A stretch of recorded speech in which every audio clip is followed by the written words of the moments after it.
Sir, Iran మీద Israel దాడులకు అటు భారత్ కూడా ఇజ్రాయెల్‌కు సహకారం అందిస్తుందని ఒక వార్త వైరల్ అవుతుంది సార్. మరి ఏ రకమైన సహాయం అటు ఇజ్రాయెల్‌కి చేస్తుంది? అంటే ఇజ్రాయెల్, భారత్ మధ్య అసలు ఏ రకమైన బంధం ఉంది? మోదీ గారు ఎటువంటి సహాయ సహకారాలు ఇటు ఇజ్రాయెల్ నుంచి పొందుతున్నారు? అండ్ ఇరాన్ మరి దీని పట్ల ఏ విధంగా రియాక్ట్ అయ్యే అవకాశం ఉంది? ఇరాన్ మనకు కావాల్సింది. ఇరాన్‌కి మనకి 2500 సంవత్సరాల స్నేహం ఉంది.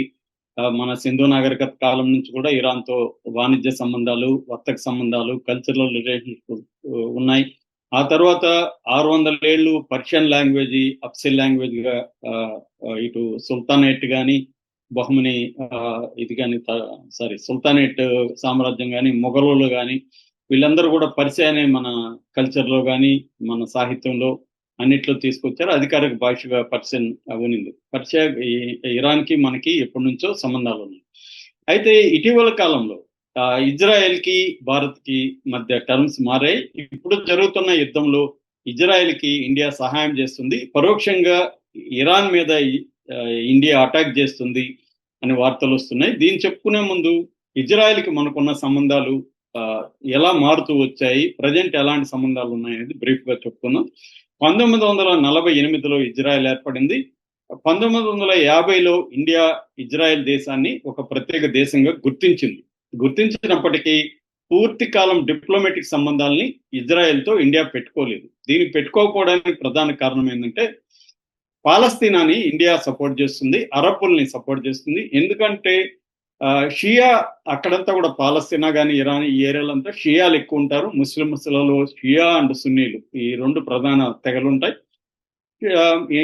ఇరాన్ తర్వాత షియాలు ఎక్కువ ఉన్న దేశం ఏదంటే ఇండియానే.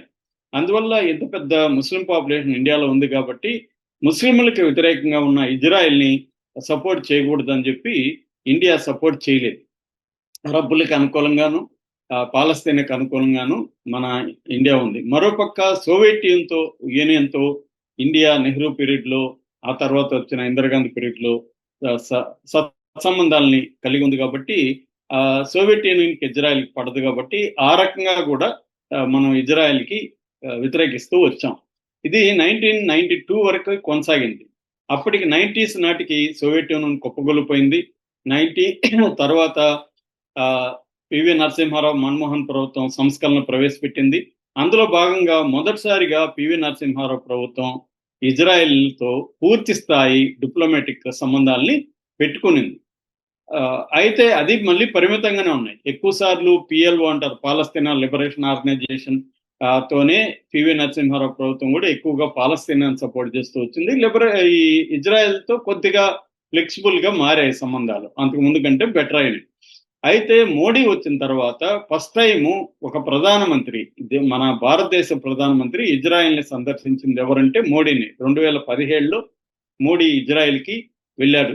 అక్కడి నుంచి మనకి వాళ్ళకి మధ్య సంబంధాలు ఏర్పడ్డాయి ఫుల్గా. తర్వాత సంవత్సరం 2018లో ఇప్పుడున్న బెంజమిన్ నెతన్యాహు ఇండియాకి వచ్చాడు. అలాగా మనకి వాళ్ళకి అనేక ఒప్పందాలు జరిగాయి. ముఖ్యంగా డిఫెన్స్ అండ్ సెక్యూరిటీ కోఆపరేషన్ మనకి వాళ్ళకి మధ్య జరిగింది. దీనివల్ల ఏంటంటే మనం ఇజ్రాయెల్ నుంచి యుఏవీస్ అంటారు, అన్మాన్డ్ ఏరియల్ వెహికల్స్,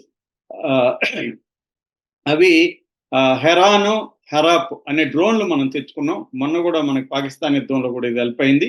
అట్లాగే బరాక్ 8 అని ఒక మిసైల్ డిఫెన్స్ సిస్టాన్ని ఇద్దరు కలిసి డెవలప్ చేసాం అనమాట. ఇరాన్ అండ్ ఇండియా కలిసి డెవలప్ చేసాము.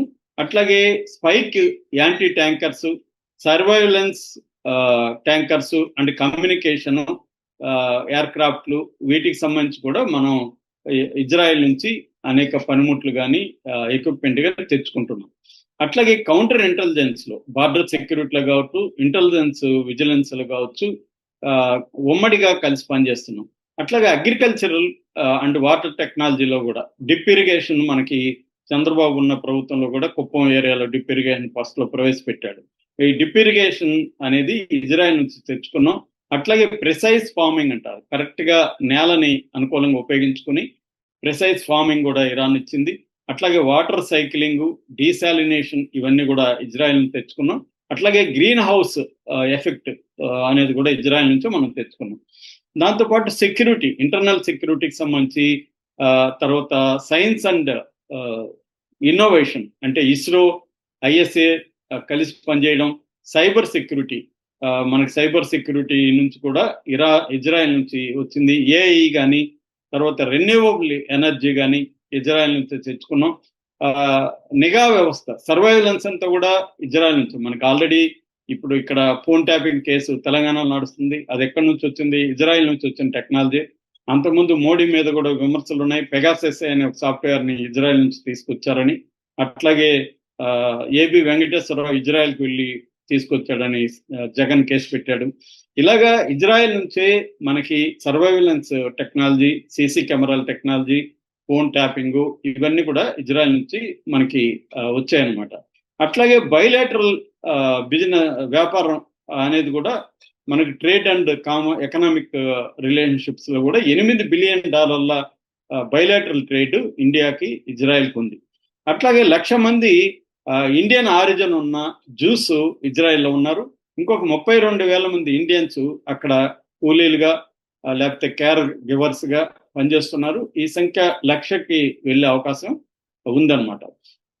సో ఇజ్రాయెల్కి మనకి గత కొంతకాలంగా పెరుగుతూ వచ్చింది. మరోవైపు ఇరాన్కి మనకి తగ్గుతా వస్తున్నాయి. ఎందుకంటే ఇరాన్ మీద ఆంక్షలు పెట్టేసరికి ఎక్కువగా మనం ఒకప్పుడు 40% ఆయిల్ని ఇరాన్ నుంచి మనం ఇంపోర్ట్ చేసుకున్న వాళ్ళం, తక్కువకు వస్తుంది. రెండోది డాలర్లు అవసరం లేకుండా రూపాయల ద్వారానే వ్యాపారం చేసుకోవచ్చు అనమాట. అందుకని చాలా బెటర్గా ఉండింది మనకి ఇరాన్ నుంచి ఆయిల్ తెచ్చుకోవడం. కానీ ఎప్పుడైతే ఆంక్షలు వచ్చాయో మోడీ దానికి భయపడి ఆంక్షలు పెట్టారు కాబట్టి పక్కకు వచ్చేసి రష్యా మీద ఆంక్షలు పెట్టినప్పటికీ రష్యా నుంచి ఆయిల్ తెచ్చుకోవడం మొదలు పెట్టారు. సో ఒకప్పుడు ఇరాన్కి మనకి $17 బిలియన్ బైలాటర్ వాణిజ్యం ఉంటే ఇవాళ అది $2 బిలియన్ పడిపోయింది. మనం ఇరాన్లో ఒక పోర్టుని, చాబహార్ పోర్టుని డెవలప్ చేస్తామని కూడా ఒప్పందం చేసుకున్నాం, కానీ అది పెద్దగా పట్టించుకోవట్లేదు. మరోవైపు ఇజ్రాయెల్లో అదానీ పెట్టుబడులు కూడా, ఇప్పుడు హైఫా మీద ఎక్కువ దాడి చేస్తుంది ఇరాన్. హైఫాలో ఒక పోర్ట్ ఉంది, కమర్షియల్ పోర్టు. ఆ పోర్టులో $4 బిలియన్ ఇన్వెస్ట్ చేశాడు అదానీ. సో అదానీ మోడీ ఫ్రెండ్ అని మనకు తెలుసు. సో ఇటు ప్రైవేట్గా కావచ్చు, గవర్నమెంట్ పరంగా కావచ్చు, ఇజ్రాయెల్తో మన సంబంధాలు పెరుగుతూ వచ్చాయి. పాకిస్తాన్కి మనకి యుద్ధం వచ్చినప్పుడు కూడా మనల్ని సపోర్ట్ చేసిన ఏకైక దేశం ఇజ్రాయెల్.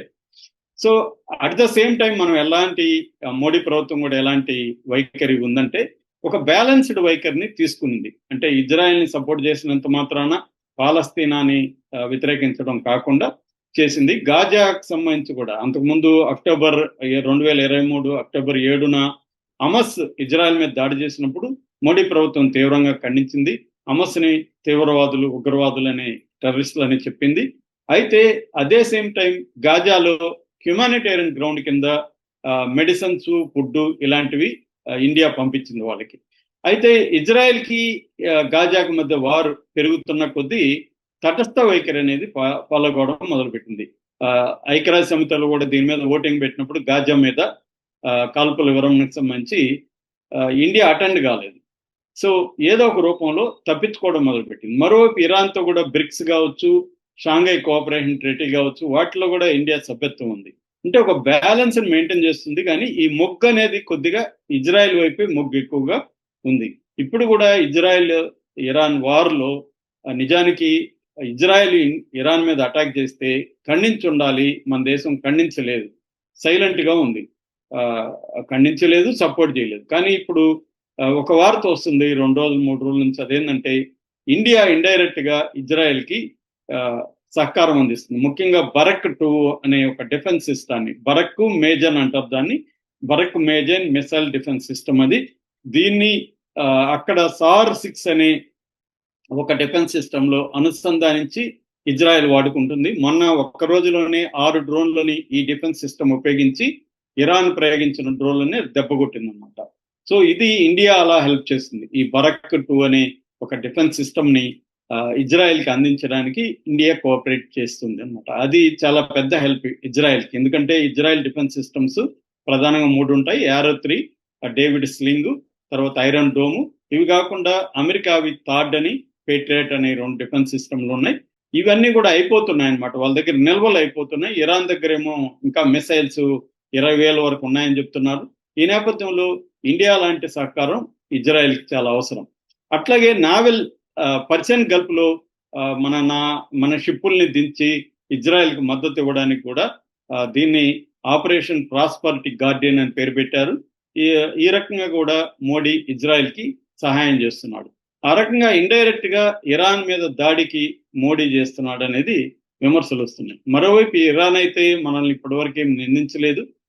ఈవెన్ ఆపరేషన్ సింధు పేరుతో ఇరాన్ లో ఉండే వాళ్ళని మనం ఇండియాకి రప్పించుకోవడానికి కూడా ఇరాన్ మన కోసమే ప్రత్యేకంగా స్కైని ఓపెన్ చేసి, అంతవరకు స్కైస్ మూసేసి ఉన్నారు, ఏ ఫ్లైట్స్ అలో చేయట్లేదు, మన కోసం